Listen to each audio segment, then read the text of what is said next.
নিজের জন্য আমি জান্নাত বানাই নাই, আমি আল্লাহ তোমার জন্য জান্নাত বানাই নাই রে গোলাম।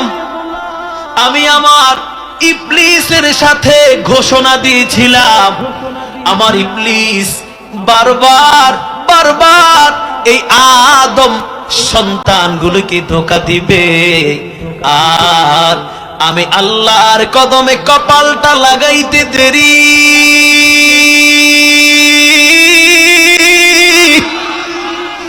ও গোলাম, 70 বছরের গুনাহ নিয়া, 60 বছরের গুনাহ নিয়া গোলাম আমার কদমে আগাইতে দেরি হবে। আমি আল্লাহ গোলামকে ক্ষমা করে জান্নাতি বানাইতে দেরি করব না। জান্নাতি জান্নাতি জান্নাতি হতে চাই, ঠিক কিনা?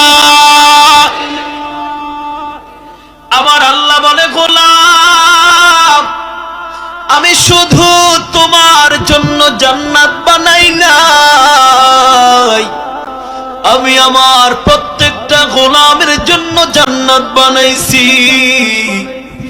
এই কারণে আমি আল্লাহ জানাইয়া দিলাম, আকিমুস সালাহ, নামাজ আদায় করো তুমি, নামাজ আদায় করো তোমার সন্তান, নামাজ আদায় করো তোমার কন্যা, নামাজ আদায় করো তোমার স্ত্রী, নামাজ আদায় করো তোমার পুত্রবধূ, নামাজ আদায় করো তোমার বোন, নামাজ আদায় করো তোমার মা, নামাজ আদায় করো তোমার পরিবার, নামাজ আদায় করো তোমার গ্রাম, নামাজ আদায় করো তোমার সমাজ, নামাজ আদায় করো তোমার মহল্লা, নামাজ আদায় করো তোমার রাষ্ট্র, ঠিক কিনা?